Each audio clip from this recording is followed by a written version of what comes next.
Welcome to Real Recovery Talk, and today I am your host, Ben Bueno. As you can see, Tom Conrad is out today. He had a gymnastics tournament with his son, Levi, and I've got two wonderful guests on here today, David and Allison.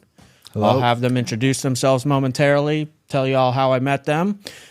But before going into that, we have over 300 episodes, everything addiction. We bring on professionals, people with personal experience. If you have any questions, comments, if you're looking for some help or some guidance, feel free to email Tom or I at info@realrecoverytalk.com. That is info@realrecoverytalk.com.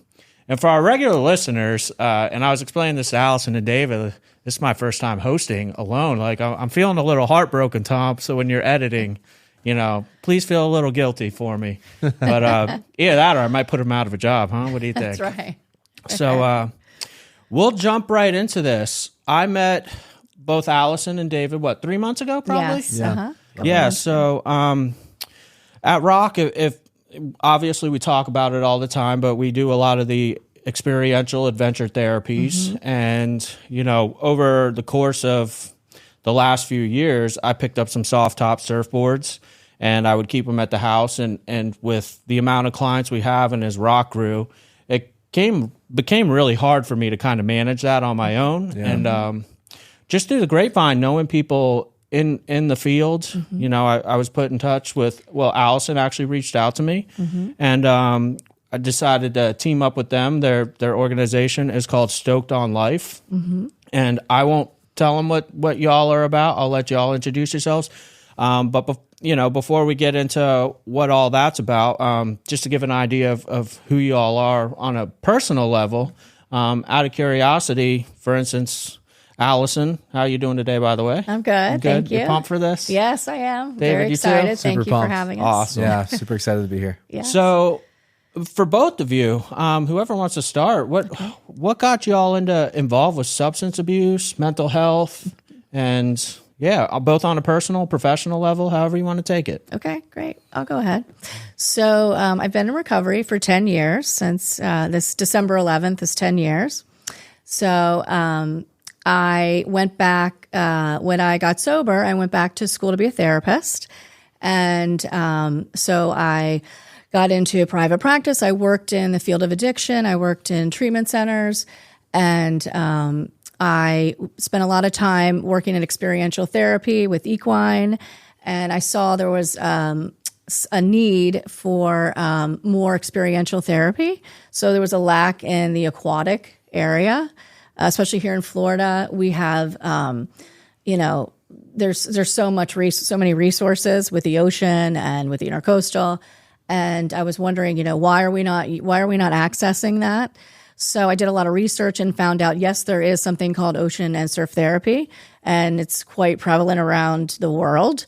There's a lot of programs in the UK and also in Australia and also on the West Coast out in California. So I researched it. I found an organization. I trained with them, and then we created this nonprofit. And so we were able to bring that over here and start that here and really implement that here. And so that's really where my passion from being in recovery to being a therapist. And then alongside co-occurring with that, my son, we are a nonprofit, and my son, who struggled with depression, anxiety most of his life, is an avid surfer. So that was such a huge component in saving his life. So that's why we created this nonprofit, was in honor of him. And the charitable part of this is that it promotes, we provide scholarships for young adults and individuals for surf therapy scholarships that are struggling with mental health and addiction. And I'm curious. I haven't we've gotten to know each other pretty well over the last few months, but we haven't got the opportunity to sit down and really talk about your own recovery. Yeah. Just out of curiosity, did you do treatment in Florida, or what did that look like? Maybe a little bit of what the past was like. Sure, a little bit about my story. Yeah. So I was not your typical. I didn't have a low bottom. I was living in Palm Beach. I was on the outside. I looked like I had it all together. I was the Palm Beach mom. I lived in, I had the nice house. I had the country club. I had the summer house. I had it, what it looked like all together on the outside. But I was miserable inside.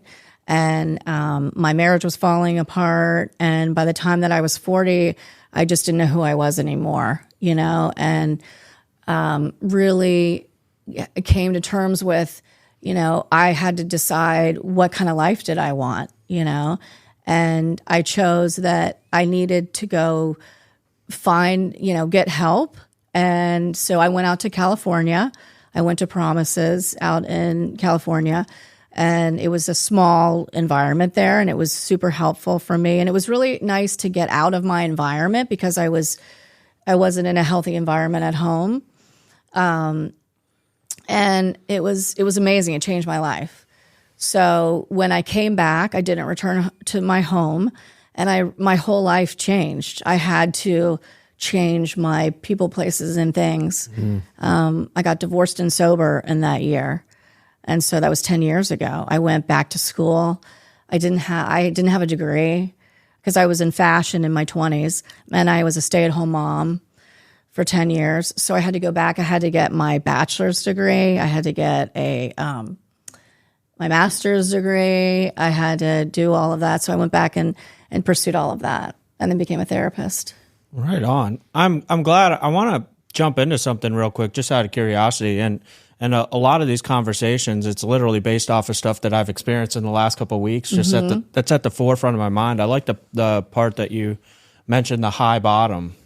I was talking to a mom and a dad, and they asked me about bottoms the other day, and it's like, oh, it sounds like maybe our son just hasn't hit rock bottom. Right.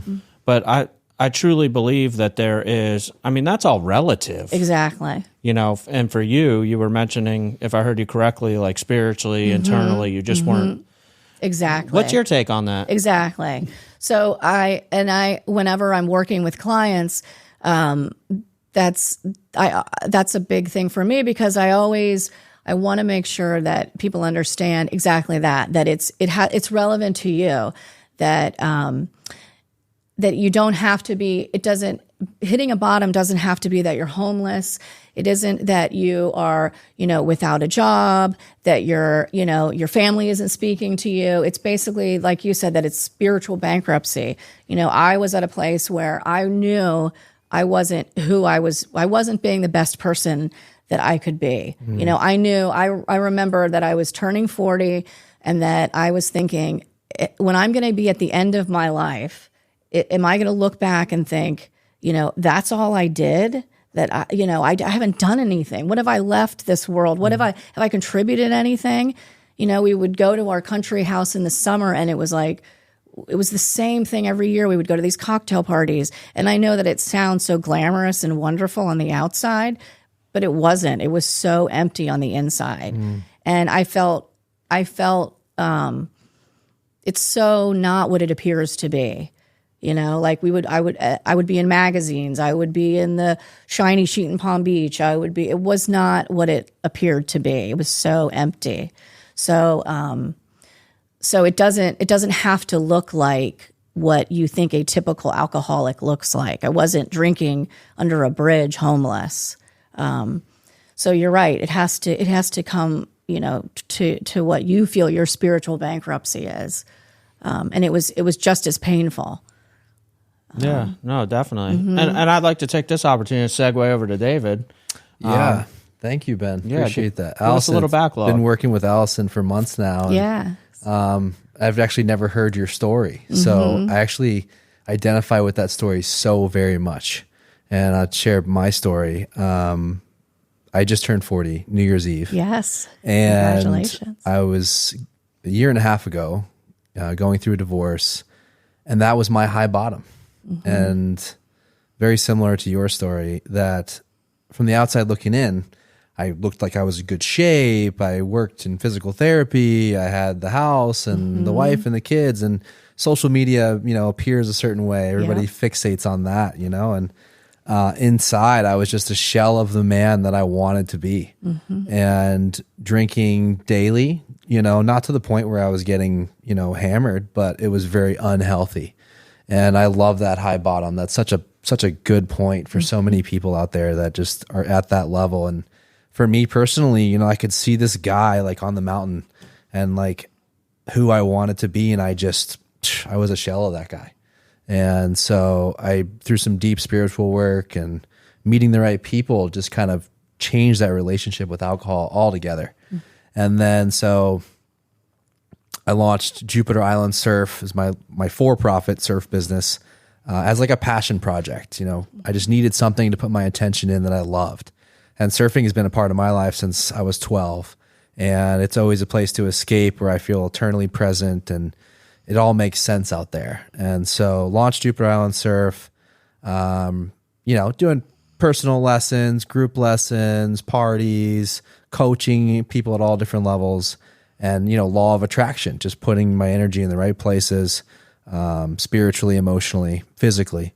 And luckily, Allison is not the therapist who surfs. The unicorn, the unicorn in the realm of surf therapy, and so she needed a surfer. Yes, so I did. You know, we met through friends of friends, and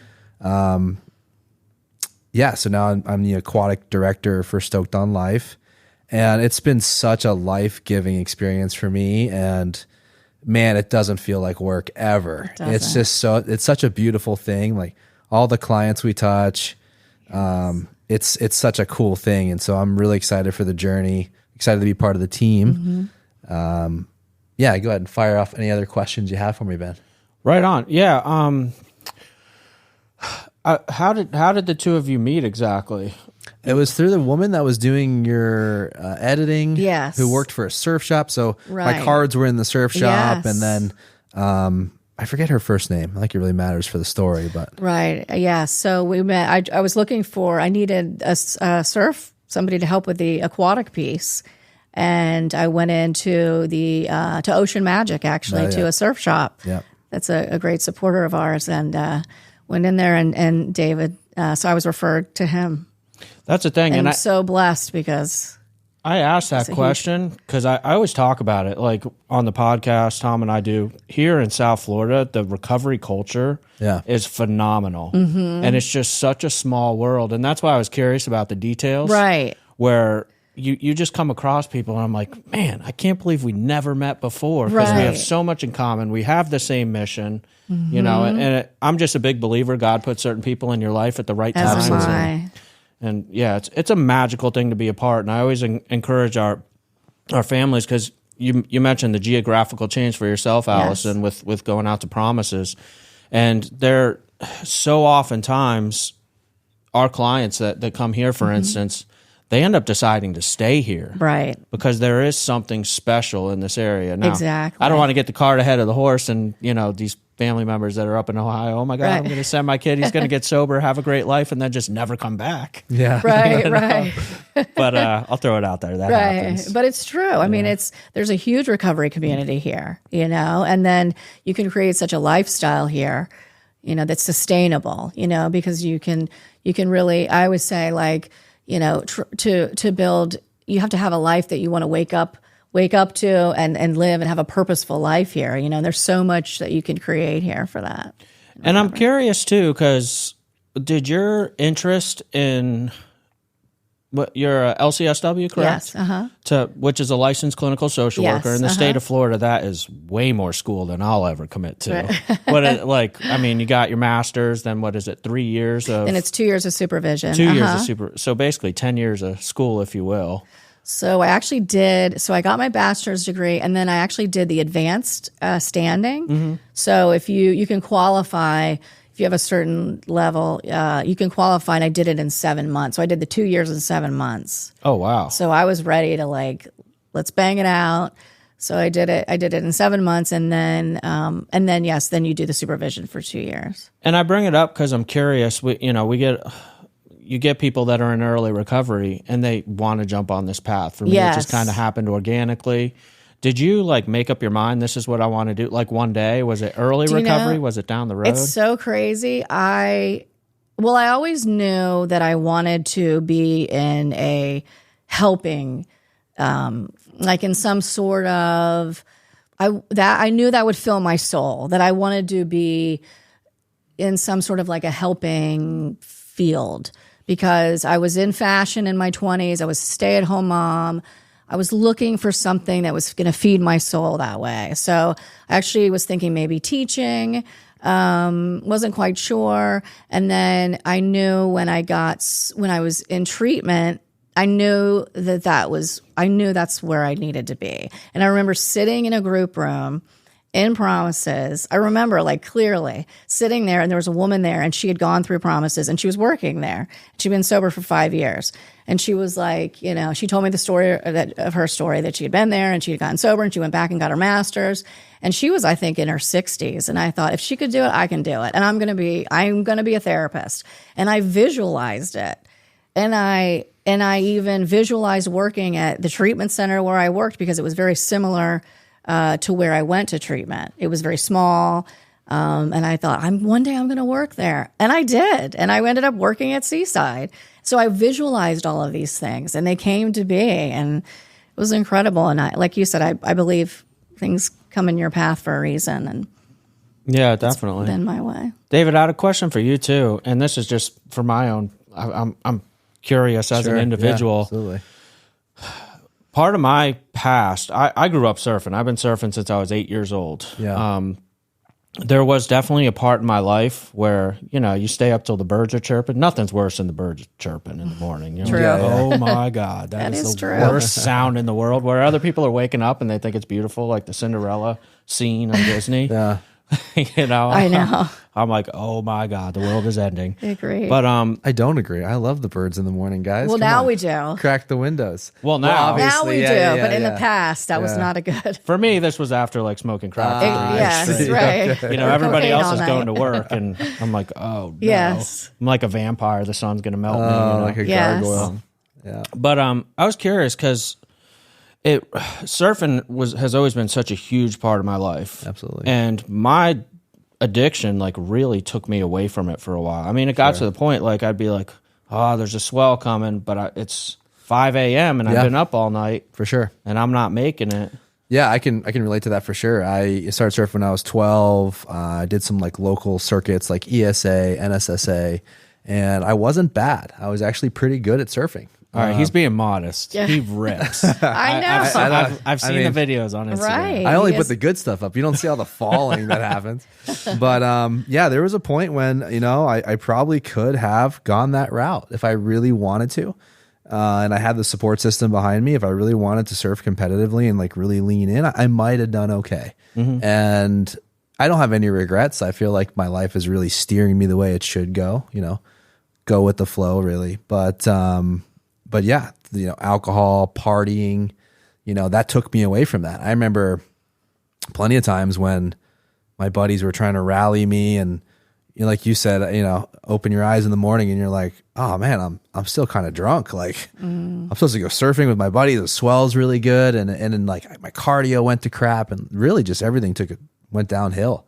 And I was still surfing through the whole thing, but I was punching my surfboard and getting really frustrated because something that I love so much became something negative because of the alcohol, because of the party, So yeah, I can relate to that for sure. Yeah, it's funny. It's kind of bringing back memory lane for me and some of the negatives to it. For me, like looking back, I remember there was one time, if you grow up here surfing, everybody pretty much knows everybody. And if not by name, at least by face. Yeah, sure. And I just remember I was paddling out at the Jupiter Inlet one day, and this was in high school, probably like my senior year. I ate a bunch of Xanax, smoked a bunch of weed, had a couple Budweisers, and I paddled out.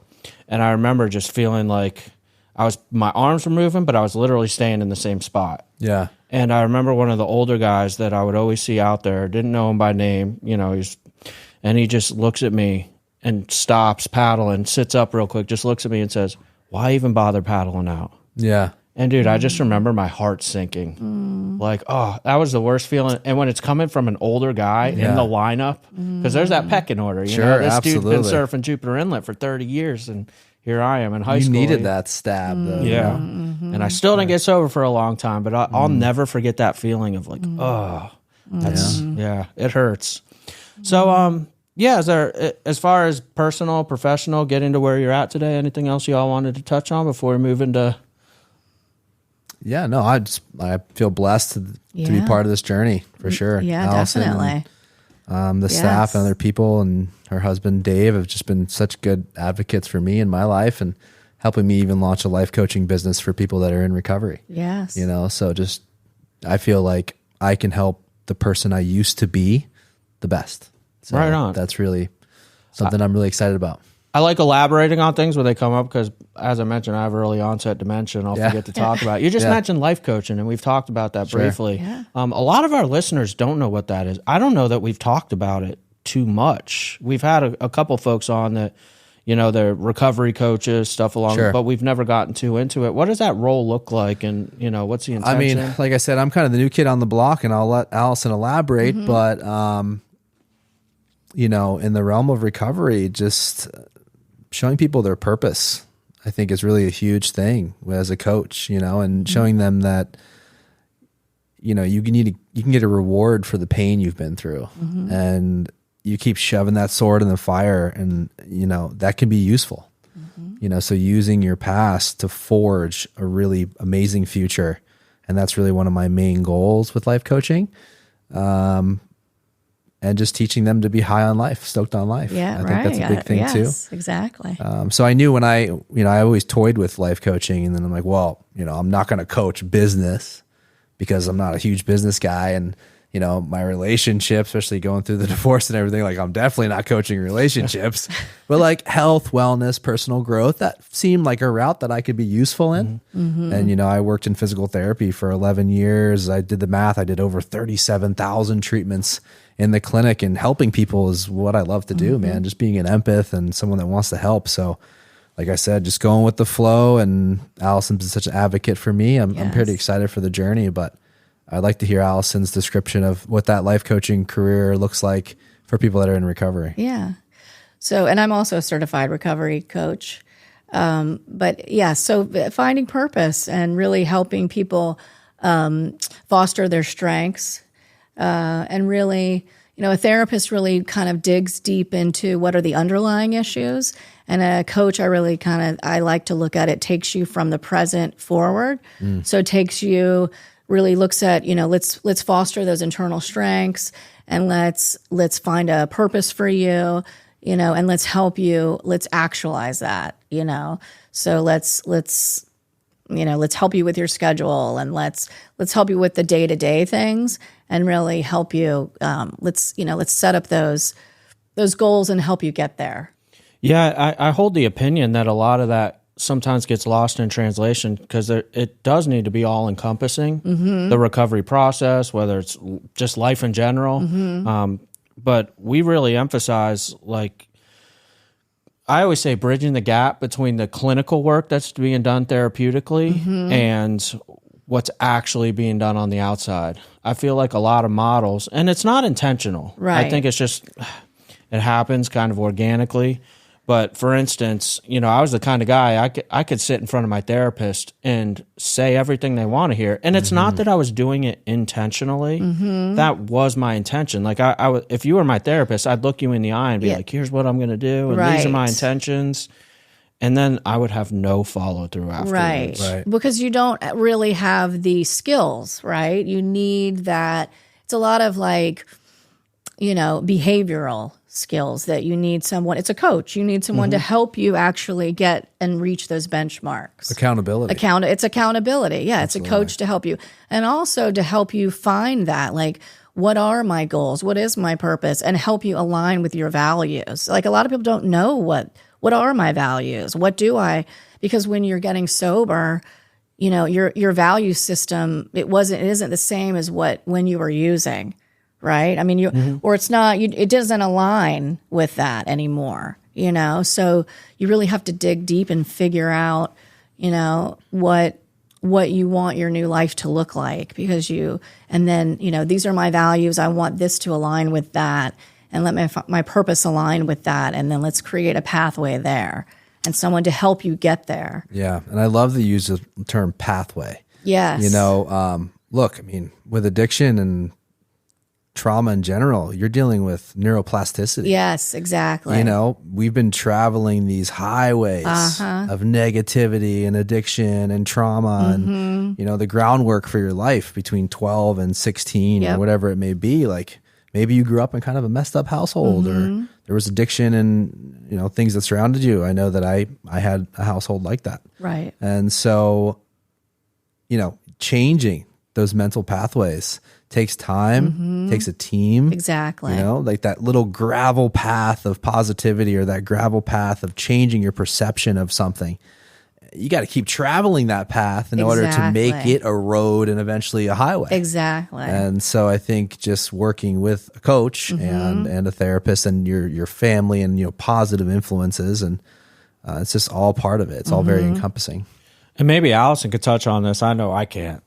I'll sound like a dodo. But you just brought up trauma, David, and like I think that there's the term trauma informed, which has become a big buzz the last 10 years in therapy, probably at least. Trauma is very focused on, and I think when it first got introduced, I was naive, if I'm honest about it. You know, I'm an open book. I have sexual trauma in my past, pretty significant, and now with and I know that you're certified in EMDR, and it's literally at the central nervous system, the CNS level. Yes. And I never looked at that before. Right. Yeah. And it just kind of blows my mind where people are put in situations and I don't think about the unconscious reactions that my body has. Exactly. And others. And I think sometimes now that I'm more informed, thanks to our therapists that hammer it into me sometimes even when I don't want to hear it. Right. You know, I'm like, they're like, Ben, you need to understand this client. Yeah. And if you look at their bio, look at their backgrounds and their response, does this make sense now? You exactly. Right. It's in their nervous system, you know, and trauma is stored as a memory and it can be stored as an emotion. It can be stored, you know, it's not processed through your brain correctly. So it's when someone has a trigger and they react, like you said, it's unconscious. So, so being trauma informed is understanding from that lens, knowing that maybe someone's reaction they're not fully present or cognitive of that it's coming from an unprocessed part of their brain, and that their body is reacting while they're not in their prefrontal cortex. They're not coherent really of it or able to control the physical reaction. So a lot of our listener base is family and loved ones. You know, we do have people in recovery, active. I don't know that we have active alcoholics and addicts listen to our podcast. Maybe we do. But them getting to hear that, because a lot of the time, you know, we want to look at the behavior. Oh, they're behaving badly. Well, when somebody's in active addiction, all that is still in play. Yes. Their central nervous system is doing what it does. Oh, yeah. And we can't take it personal. Right. Exactly. Their brain's hijacked. That's what I say. And that takes a lot of practice, because a lot of times I look at the behavior and I'm like, fix it. Right. You know, exactly. if we take a step back and getting families and loved ones to understand that what the addict or alcoholic is quote unquote doing to them. Right. Exactly. It's I hope that they, through listening to these episodes, can gain the education and knowledge to know it's not personal. Exactly. And that's when I'm working with families. I'm trained in family systems and I do a lot of work with family. I have in the past done a lot of work with families, and I try to get that across. You know, this isn't your son, this isn't your loved one. This is this person in active addiction. This is their brain. You have to realize this is their brain in addiction, in active addiction. This isn't, you know, James, your son, fully present. You know, his brain is hijacked right now. This is not your loved one. So if you can kind of separate it and understand that. Since we're on trauma, I want to tie it into something else David said too. You said something along, I don't know if I'll quote it perfectly, something along using your pain, you know, pain becomes a tool, or... Yeah, man, you can definitely use your, you know, that narrative to grow stronger. You know, and I'm sure, I mean, I look at you, you're a beast, man. You guy works out like a madman, and I'm sure you've used some of that past trauma and addiction to, you know, forge your future. So, you know, something, your reality is your perception. So if you're perceiving something as negative and repeating those processes versus, you know, changing your narrative and using those, what were previously perceived as negatives, as an opportunity for growth. That's really a big thing. Well, I appreciate you calling me a beast, making me feel good. Yeah, dude. But let me talk about that I'm sitting here thinking like on a personal level, if I look back, like that's the result today is I have a healthy habit of working out. Maybe it's a little bit of an addiction, a little more than a habit. It's healthy. But with that being said, if I'm honest about it, and I've talked about this many episodes ago probably, my obsession with working out actually came from trauma. Yeah. Like I felt weak and meeble and didn't want to be taken advantage of anymore. And so kind of like you're saying, like this perceived negative has now become something more positive for me later in life.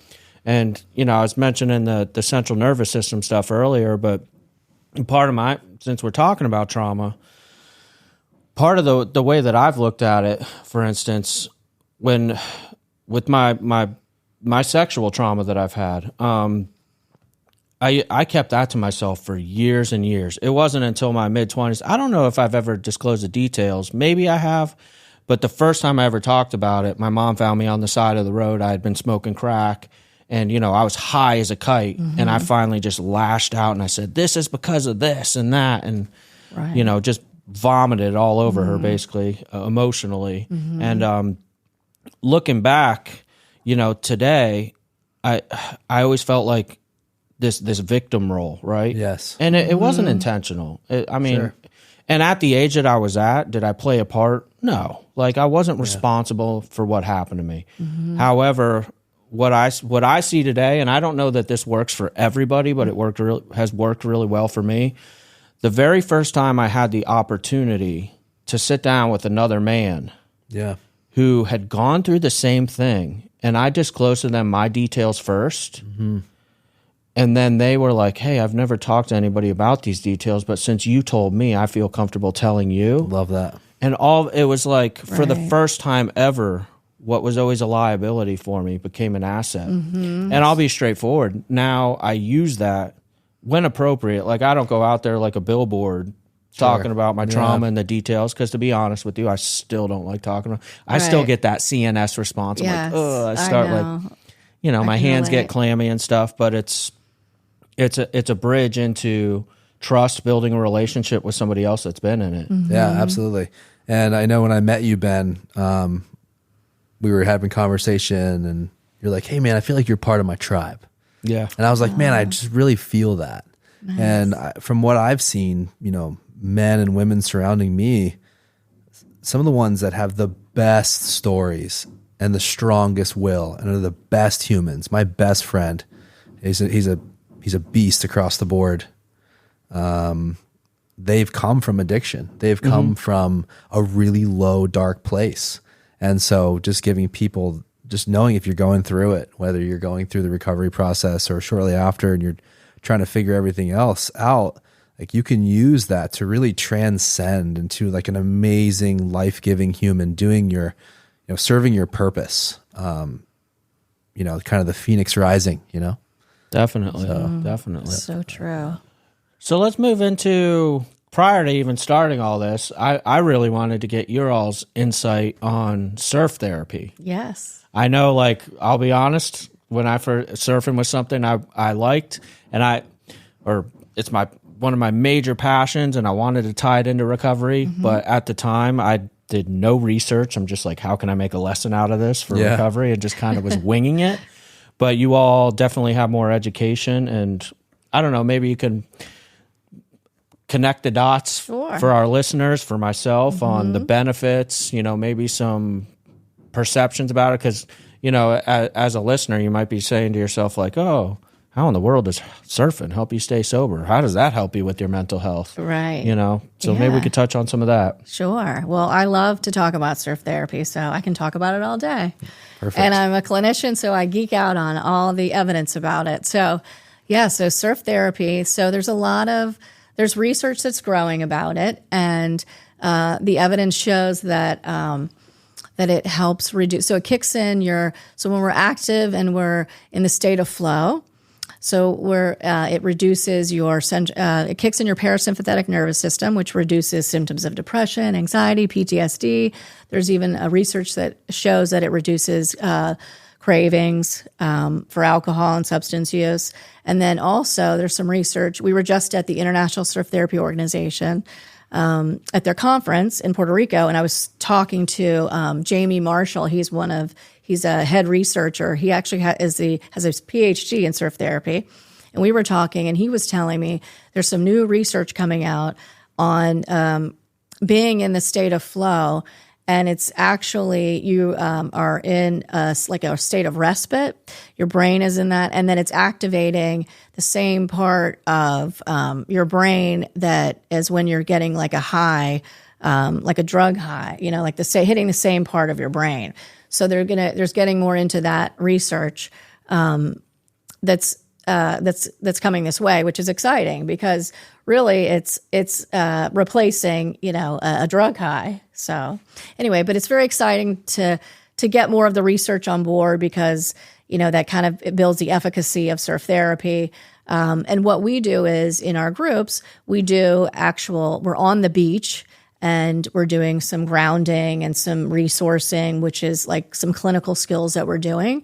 But we also talk about there's blue mind theory, which is Wallace J. Nichols. He's a neuroscientist,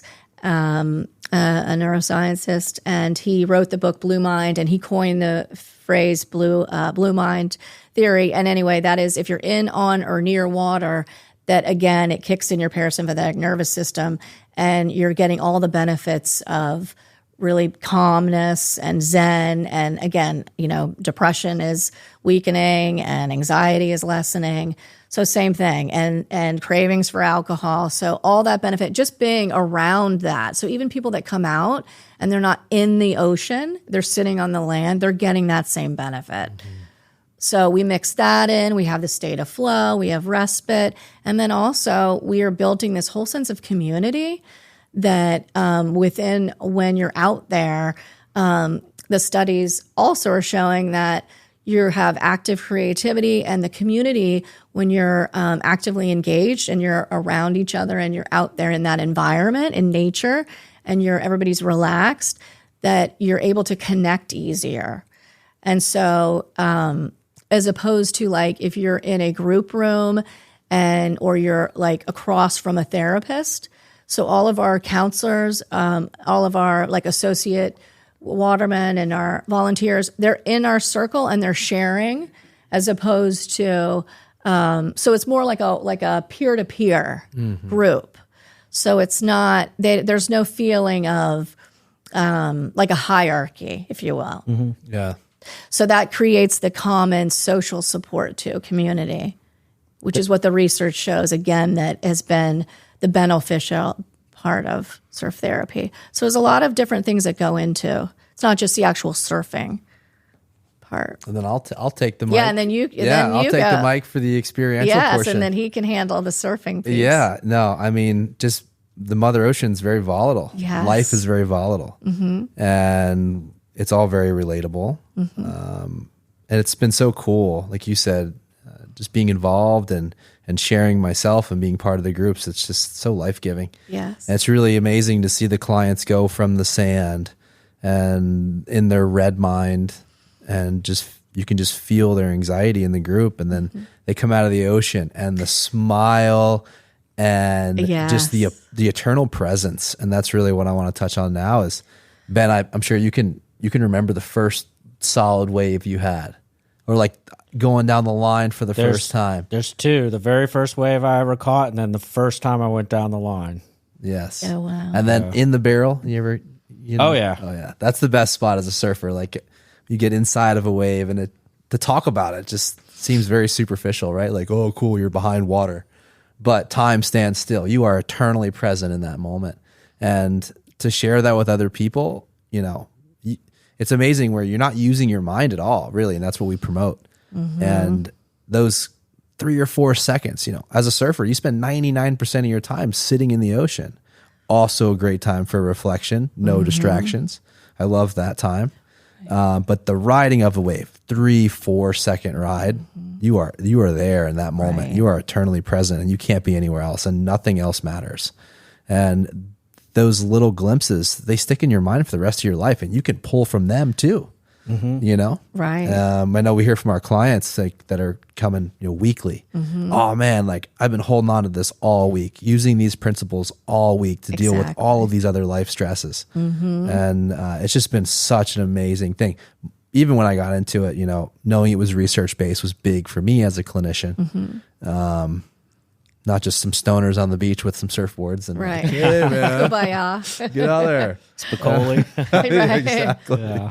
So, and I want you to elaborate on that too, Ben. I want you to elaborate on like some of those moments when you're, riding a wave and how that made you feel. And Right. So when Allison was talking about the getting grounded part, I was thinking about the meditation stuff. Yeah. And I'll throw it out. I am so bad at meditation. Like I'll be sitting there, okay, I'm not supposed to be thinking about anything. I'm not supposed to be thinking about anything. I'm thinking about something. I'm Right. failing. Yeah. But like you brought up, when I'm surfing, the avenue, I'm literally thinking about nothing but riding that fully way. present. And I'm not even having to make an effort at it. There is nothing else on my mind. I'm not thinking about like, oh man, I got to get an oil change after this. Stress me out. How am I going to get that in before I pick up the kids? Like, it's literally that moment. And I never thought about that, what you said a second ago, where you can literally take those moments. Because I will tell you, with surfing in particular, there's something so spiritual about it. There's quite a handful of waves in my mind that I feel like if I close my eyes, I can literally go back to those moments. Every second. Same. Like I can pull from waves. Wow. I've surfed around the world where I'm like, I remember every millisecond of that ride. Yeah. I can pull it into my mind's eye. Wow. Or the ones I can almost feel my heart drop. There's one wave in particular I remember in high school. I made this backside drop and was like, I'm never going to make it. And somehow like slid down. Those are the best. And I opened my eyes and that lip was probably 5-6 feet in front of me. Yeah. And my buddy was walking up the beach. He's like, dude, I just saw that. Nice. And I chase those moments. Yeah. Those are the best moments really in surfing, is like if you're in a really deep barrel and there's like, oh, I'm not coming out of this thing. And then it spits. And for those of you who aren't surfers, the surfer lingo, might be a little lost on you, but just really, really amazing experiences. And so to share that with other people has been really, really cool. So I'd like to share, because I think it's kind of funny. I want to know y'all's take on this. But as I was saying, I kind of was just winging it. So I'm thinking to myself, like, how do I tie in surfing to recovery? So I tried to make a lesson out of it. And maybe this is borderline abuse. I don't know. But so the idea I had, and this kind of came up organically after the first few times, because I would ask, I said, who wants some assistance? And keep in mind, I was the only one. So I put on my fins and I'm like, and all the guys would pick up a board and just run down there. And you watch them get clobbered. They were on the beach talking this big game, how they're going to stand up. And what they haven't thought through is I got to paddle out first. Right. And I'll call it what it is. I mean, it's probably 98% paddling surfing is, and 2% surfing. Like a wave is 3-4 seconds. Right. But it was funny because I would allow them to. I'd be like, okay, go ahead. Humility is super important for growth, right? And you just watch them just get whacked by the shore break. And then they come back up all discouraged. But the ladies are always successful. Oh, here's interesting. why. They are always, so when I was by myself, the men once in a while would catch a wave. The women, always. Yep. And the reason being is they would sit back. They'd let the men run down there like a bunch of dodo birds, like we are. And fall off the cliff. And they'd sit back and they'd be like, oh, can you show me? Can you go out with me? Yeah. And we I asked would. for directions. Exactly. And just looking back at it, it relates so much to recovery with like needing a sponsor. Yeah. Right.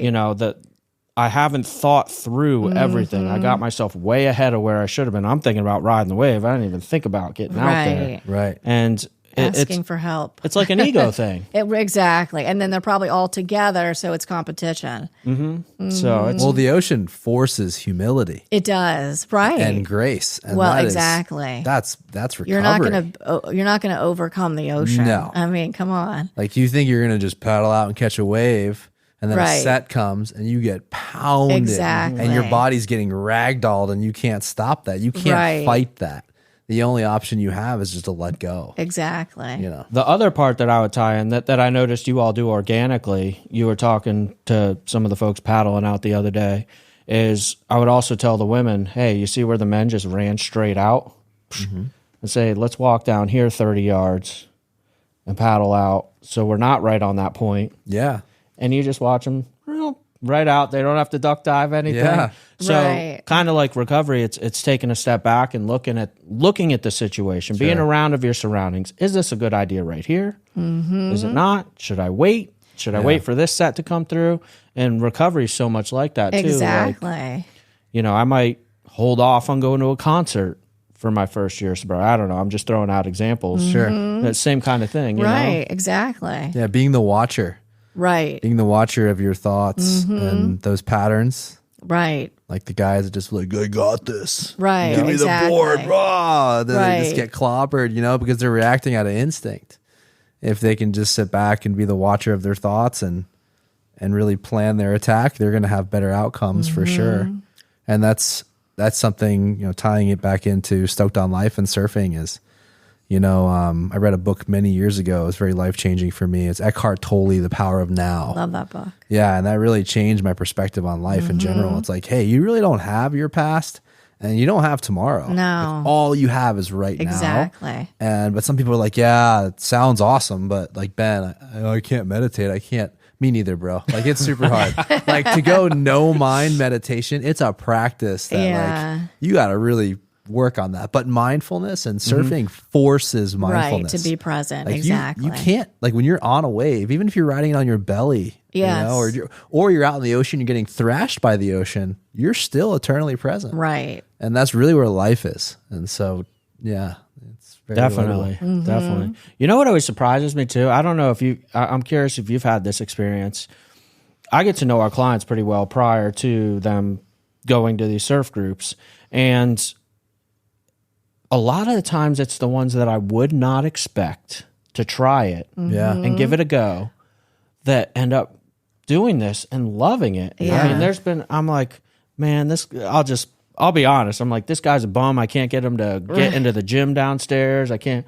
And then all of a sudden I watch them like, they're like, yeah, I'm going to surf. I'm like, what? Who are you? You know? And I'm just always taken back. Yeah, by I that. know. It is surprising. It's surprising too in our clinics too. Like we have a range of, our first clinic we had, a 15-year-old all the way up to 60, and it's surprising to see too, like a 60-something-year-old will come riding in on a wave that's never been on before, So I'm always surprised too to see, who will partake. Yeah, and we're talking surfing, but for the listeners, I think there are a lot of other avenues. I mean, in this case, surfing is the avenue, but I mean, I would imagine something like kayaking in a whitewater rafting type situation. Yeah. For ocean therapy, exactly. Yeah. So there's many paddle boarding, rock climbing. Yes, experiential. And adventure therapy, experiential. Hiking is another one. Equine therapy. I did a lot of work in equine therapy. I'm curious about that. You brought that up, and I don't have much experience with equine, and I don't know. I mean, we've briefly mentioned it on the podcast before. Yeah. What are some of the, the approaches with it that give me some insight. Yeah. So equine, again, it's a lot of mindfulness. So you're in an arena with a herd of like a herd, and there's no riding. And it's very similar. You're kind of observing the herd. And so the herd is basically a pecking order, a family, and you're kind of observing the relationships with them. And then also, so you're working with the horses because they're very sensitive. And so they can tell if you're incongruent. So a lot of times we work with the clients. I'll tell them that, you want how many times are your outsides not matching your insides? Like how many times do we appear to be happy, but yet on the inside we're not? So the horses can sense that. So they don't want to be near you if you're not congruent. So it's a modality of helping us learn as humans to be congruent with our insides and our outsides. So That's one thing. Then there's mindfulness. Another thing, like I talked about, is like relationships. So it's very, it's experiential. So it's whatever comes up for you. But a lot of times what happens when the clients come out, they will find all the horses are different. And so a lot of times they'll say, we'll do different activities with the horses. We'll say, okay, we're going to, we're going to have them all move over here. We're going to get this herd to do this. And they'll, one of them will be really stubborn and they'll relate. And that one reminds me of my mother-in-law, or that reminds me of and so it's relationship, but it's working about, well, what came up for you with that? Why did that remind you of your mother-in-law? And so it's like, they're the, like mediators kind of, if you will. And, that's things that are coming up for people personally in their life. And so it's all different kind of, it sounds sort of esoteric, but you have to kind of experience it, if you will. But it's really amazing to see. And also what happens is the anxiety reduction that happens it's very, horses are very calming. So we've had a lot of, especially veterans that come out there, and they're very much in their like fight or flight state. And just by like touching the animals and petting them and experiencing that, really brings down like their nervous system and much calming. And so I want to go back to, thank you for sharing all that. Yes. Gives me a little more education on it. Yeah. Go back to the Stoked on Life, the surfing. So from logistically, and I interact with y'all, and in that form, I understand where, you all meet us down on the beach. You help me facilitate the group. Again, y'all are clinicians, so professional in that aspect. You understand recovery, all that stuff. When you're not with our facility doing that work teamed up, like what population are you working with? Who can get involved and what and stuff along those lines? Yeah, I know that you're going to run with this. Yeah, go ahead. But I'm going to say anyone with a pulse. Okay. If you got a pulse, it's worth coming down. We work with public groups. Yep. Hopefully first responders soon. Yes. And then go ahead and carry on. But I really feel like anyone could benefit from what we do. Right. You don't have to be a surfer. Most of our clients have never been in or around a surfboard before. Right. So, true. Originally this is, it's so Stoked on Life was formed to help those with mental health and, addiction issues. However, really it's like you said, it's for anyone that can benefit. There's so many different benefits. And so, we've talked briefly, and you offer stuff on the weekends. We do. How do people get in touch with you? Yeah, so we have clinics on the weekend, and so they can find us on stokedonlifepb.com. Under, I believe it's clinics on our website, and they can register. We have 4-week clinics that they can sign up for, or they can sign up for an individual clinic. But we recommend the 4-week because the group sticks together and it's really cohesive. And we are also doing an online platform now where they can connect all together with the group or anything Stoked on Life. And I'm putting some resources on there. We're going to be possibly launching some courses. So we're going to be really building this online platform that's going to be not only just Stoked on Life on the beach, but more of like a online resource community as well as on the beach. So it's going to kind of carry. I think that's huge, is the community. It's going to be, and that's what we've noticed. Yeah. It's the therapeutic component, but also what's really taken off is this wellness community that's organically grown. That's been amazing.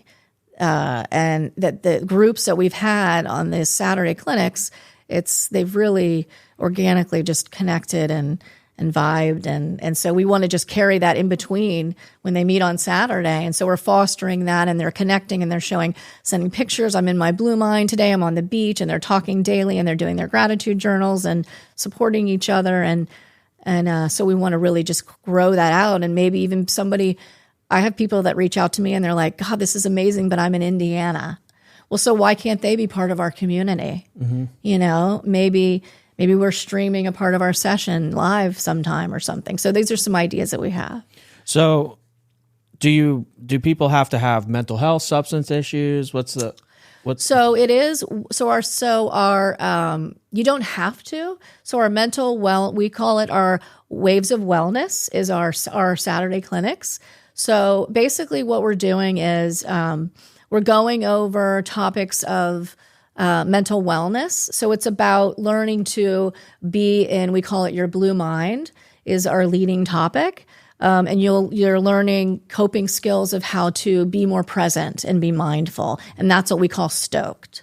Okay. And so it's really, if you want to learn how to, it's not a surf lesson. We're very clear about that. It's about coming and being in, I say our motto is self-love, sea love, and community. Mm-hmm. So it's really about those three things. Joining the tribe. Yeah, joining the tribe. People that come down, some of them aren't dealing with any addiction issues. Right, they are. Just self-worth. Yeah, exactly. Dealing with and maybe death of loved ones. Exactly. Like really, I mean, it's just, we're all having a human experience. We all have everybody's things we need to work on. So. Right. You have a stressed out mom or the teenager was getting like bullied in school. Exactly. The teenager, or maybe somebody's just working on they just would like a little bit of, they want some community, of a wellness community. And they want to do something that's working more a little bit in an athletic space. And people should reach out to you. Sorry, Ben. Yeah. To we always need volunteers. People that want to come help. Yes, and we are looking for volunteers. People that want to donate. And we are a nonprofit. So while we do charge for the clinics, it does not cover the cost of to run our foundation, run our organization. We do, because we have licensed clinicians and we do have very experienced water people. We do pay our staff, so we do take donations. Awesome. Yeah, I kind of knew what the answer was going to be. Yeah, because I'll throw this out there to kind of relate it. And we say it all the time, and anybody that's familiar, as far as I know, says it. But we're like, you don't have to be an alcoholic or a drug addict to work 12 steps. Right, exactly. It's the same kind of thing. We were just talking about the other day. I wish they taught this in middle school. Everybody would be nicer to each other. Yeah, for sure. Exactly. So and the other part of that, like going back to the tribe thing, you keep using the word community over and over. And I'm just a firm believer, like both of you are people that I look up to, for instance.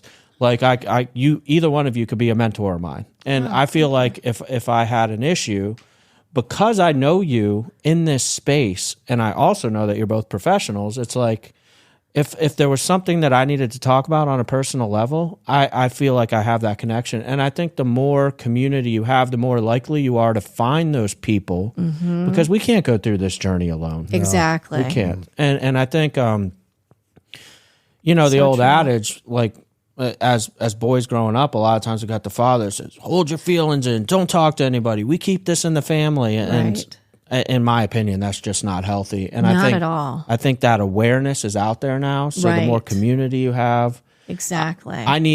I'll speak for myself, like good men in my life, to guide me. Do you know Johnny Rios? I don't. Yeah.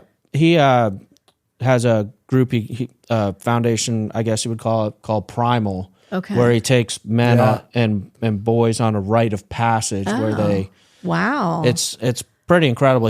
We just released his episode Sunday. Oh, wonderful. Wednesday, I'm sorry. So it's our last one we did. Y'all should listen to that one. That's definitely. I've heard of his movement. It's awesome. Oh, that's amazing. Yeah. So downstairs, some of the pictures in the hallway, he actually used to do our adventure groups prior to me even being at Rock. Oh, wow. So it's funny. He's like, oh, those are my paddle boards. Oh, wow. But it's all along the same lines. Similar, and I just met him for the first time the other day. Oh, wow. So. Okay. That's amazing. But very similar to... Yes. There's and that's so much needed. Yes. So much power in community. Yeah. Yes, definitely. Really it's so true. We put a lot of weight on what our loved ones think and say to us, and sometimes it's not always the best advice. So building community, not to say that I don't love my family, right? But they're looking at your life from a whole different perspective, where they may say like, oh, no, don't do this. This is scary and dangerous and risk taking. I can tell in my own journey, people are like, wait, you're going to stop working in physical therapy because you want to teach surfing? Like Right. that's not smart, David. Right. You're going through a midlife crisis, bro. Like, Oh, right. Yes. pull You back. just turned 40. Yeah, turning Surf 40. therapy? What? Yeah, so True. but if I had not done that, taken the risk and been vulnerable to a community, I wouldn't be where I'm Right. headed, you know? And so community is so important. True. And when you're, on the beach, in the sand, the surf is there, you know, if you bring your stuff to the table and you're like, oh, I really don't want to share my stuff. And then you start hearing other stories and you're like, oh, well, I'm in this super comfortable place now. You know, I've never experienced in my 40 years the community that we've given people. Yes. I agree. I love it. Yeah. I know. I agree. It's amazing. I mean, and also I'm proud of that we have a safe space too, you know, that we've created a safe space down there and that we're able to have that and hold that on the beach, you know, so that's good too. And look, you don't have to be a surfer. A lot of our clients don't even want to get in the water. You want to do like maybe some breath work or some yoga, or you want to go for a walk, put your toes in the sand or go up to your knees in the water, just experience the feeling of the water and just being present. Exactly. Like we say, you know, just showing up, suiting up, getting your board, you're a surfer. That's a surfer. That's what we say. Exactly. So. Yeah. As you can all probably tell from this episode, you're sitting with some genuinely good people. It makes me think too, and like the people that you surround yourself, I want to give a shout out to Moose too. Yeah, absolutely. He's is he head of the organization, Surfers for Autism? He is. He's a CEO for Surfers for Autism. Yes. Yeah, so that's an amazing program. They've had a lot of events in Jupiter. I've always known about them. I'm guilty. I've never attended one. Yes. Sorry, Moose. I'm a a little bit of the same. I know we know a lot of similar people, and it's such an amazing movement. He's started that up many, many years ago and had a really amazing business partner. Not to tell his story. Yeah, I don't fully know it, but he's really been such an advocate for that community for a long time. Yes, yeah, they have their events are phenomenal. Yeah, they service a lot of much needed people. And he shows up with his service dog that's very professional too. Rex, Rex is part of the team. Rex will work a group. Like he'll go around and like he does. And that's another component. Yeah, that's great. Yeah, I love Rex. Yeah, so I wanted to segue into that. I'm glad you brought up he works his way around, because the fact of the matter is, and like you all are saying, really is, I just want to throw it out there. When you all show up, you're super professional. It's not like willy nilly. Like they come, they set up the little blue chairs that fold with the white stripes, and sponsored by Celsius, and you know that you got your blackboard out there explaining the Blue Mind and all that stuff, and there's actual exercises that they do, and David, you run them through. We do yoga on the boards, you know, for the folks that don't want to get in the water, You know, I'll call it what it is. We got some people from the middle of nowhere, Ohio or Iowa, that don't know how to swim. We meet them where they're at. So, but and then you brought up Rex running around, so sure. You show up to this and there's literally something for everybody, and that's what I love about it. Yeah, absolutely. And that's what we want to make sure that, you know, we have to meet the clients where they're at. Not everybody wants to go out there and surf, but they can still have that experience and get in their Blue Mind and have some grounding, learn some grounding tools and have that whole experiential. No, that's awesome. Any final thoughts, y'all? I think you did a phenomenal job hosting, Excellent. buddy. You hear that? Great job. You hear that, Tom? I just put you out of a job. Sorry, Tom. I really don't know Tom that well, but I know Ben crushed this episode. Ben did crush it. Good job. So yeah, I really enjoyed this. This has was been great. wonderful. Thank you for having us. No, thank you. If they want to get a hold of you, how do they do so? So stokedonlifepb.com. That's our website. Instagram. And Instagram is the same thing, Stoked on Life PB on Instagram as well. Yep. And David, if I understand correctly, you do individual surf lessons as well? Yeah, Jupiter Island Surf, and hit me up on Instagram. My information's on there too. Yeah. If you guys want an individual, surf lesson, and then more to come with my life coaching business. Yes.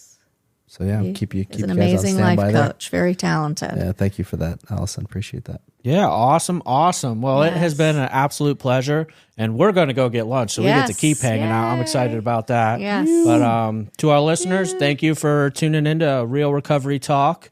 For those that listen on the podcast, or hopefully you're watching on YouTube, I don't recall if there's anything else Tom says after that, but I'm going to bring my own style in here and say peace out. All right. Peace I out. like it. Peace out.